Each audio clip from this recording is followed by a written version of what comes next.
Hello everyone! Today we are going to delve into the lore of the Legend of the Five Rings with the families of the Dragon Clan. The Dragon Clan are reclusive. They only come down from their mountains if it is absolutely necessary. They record the history of Rokugan, watch the other clans, and meditate on the natural world.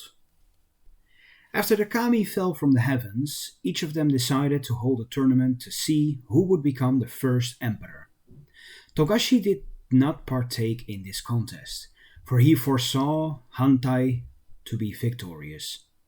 This example of non-intervention is what makes a dragon unique and shapes their core ideals and beliefs.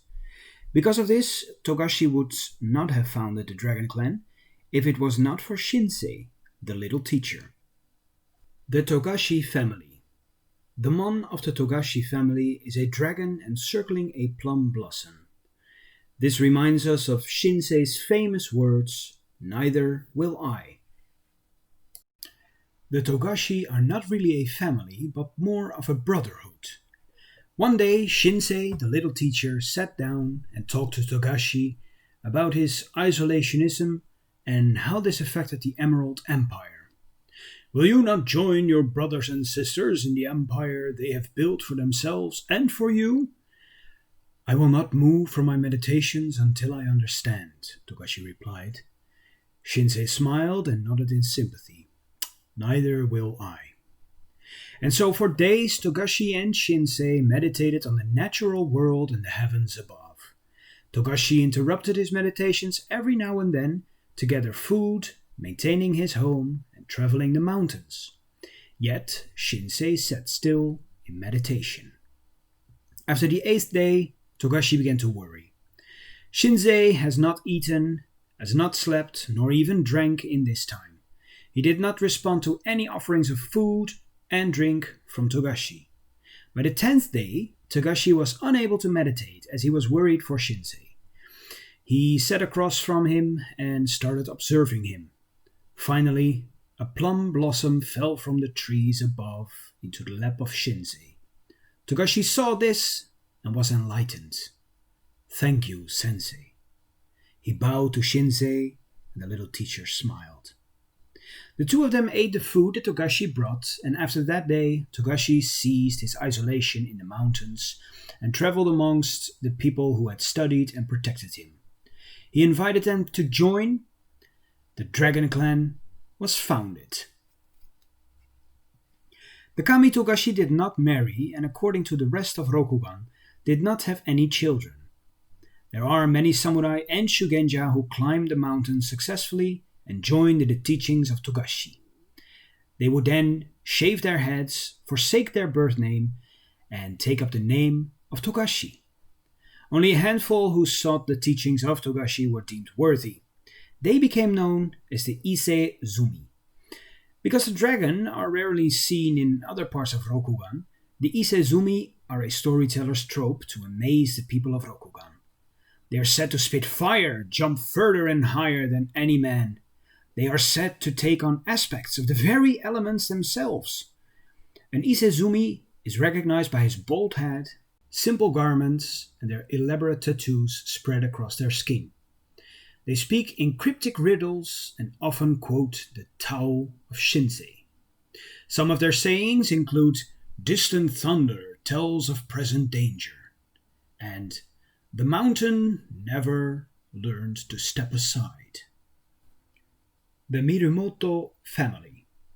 The mon of the Mirumoto is a dragon holding a daisho, depicting the Ni-ten fighting style. The Miramoto are the clan's military might. The bushi who train in this family learn the two-sword style called Ni-ten. It was Mirumoto himself who invented this technique, saying, "I have 2 swords in my belt. Why should I let one of them rest?" The Mirumoto daimyo, or family leader, is in charge of all things military within the clan. The daimyo has only 3 individuals above him to answer to: the Dragon Clan champion, the Emerald champion, who is the voice of the emperor, and the emperor himself. Because the clan champion is rarely seen, the Mirumoto daimyo at times functions as clan champion as well, a matter of internal clan decisions. The Agasha family. The mon of the Agasha family depicts a dragon encircling a pomegranate. At first sight, the fruit may appear like any other fruit, but when opened, the many seeds within it represent separate possibilities and 100 different potentialities. The Agasha study nature and are most adept at magic. The Agasha shugenja try to understand what they call Sun and Moon's little hidden puzzles. They are often seen with herbs, roots, minerals, and their scrolls, giving off the idea to others that they are herbalists. Their magic can turn a katana soft and heavy as lead, and can melt the armor off of a samurai, causing great burns and blisters to the poor soul who wore it. The Agasha shugenja are often accompanied by a very distinct smell when they walk in the room. One phoenix wrote, "And when I stepped into the room, I was immediately confronted with the heavy smell of teas, flowers, incense, and fish. All during my stay, I never escaped the smell, and soon I grew so accustomed to it, when I returned to my homeland, I began to miss it." The family eventually split into two families. The Agasha remained, and the new branch was called Kitsuki. The Kitsuki family. The mon of the Kitsuki family depicts a dragon clinging to a bolt of lightning. Lightning cuts through darkness and reveals that which to others is hidden. The Agasha see the Kitsuki as their little brothers and sisters, and a friendly rivalry exists between the two. Like the Agasha, the Kitsuki study nature, but unlike the Agasha, they study the nature of the human mind. The Kitsuki family are also the diplomats and magistrates for the Dragon Clan throughout the empire. Since the Dragon Clan is so reclusive and keeps to themselves in their mountains, it is interesting to think what the other clans might think of them. And so I will quote from the Dragon Clan RPG sourcebook what the other clans think of them. First of all, the Crab Clan. "As long as they stay in their mountain keeps, what do I care of the tattooed man?" The Crane Clan. "I would say they are direct children of Togashi, if it were not for the dojis and kakitas who climb that mountain and return the same. I am told they are changed somehow by the ceremony, that there is an elixir they must drink. I believe it is that elixir that changes them into something that is less human, for better or worse." The Lion Clan. "Who cares what they do as long as they remain in their mountains? They use magic to supplement their lack of strength and madness to reinforce their courage. I doubt if they are even still truly human." The Phoenix. "They are in touch with the deepest elements there, at the source of all things. We believe they have tapped into an energy we do not yet know or understand. The tattooed men certainly understand it, and that is why we do not understand them." The Scorpion Clan. "They remain silent high in their mountains. That means they are hiding something. I do not know what the secret is, and that makes me more curious than I should be." The Unicorn Clan. "The rest of the clans are suspicious of anything that is different than themselves. We know this better than even the dragon.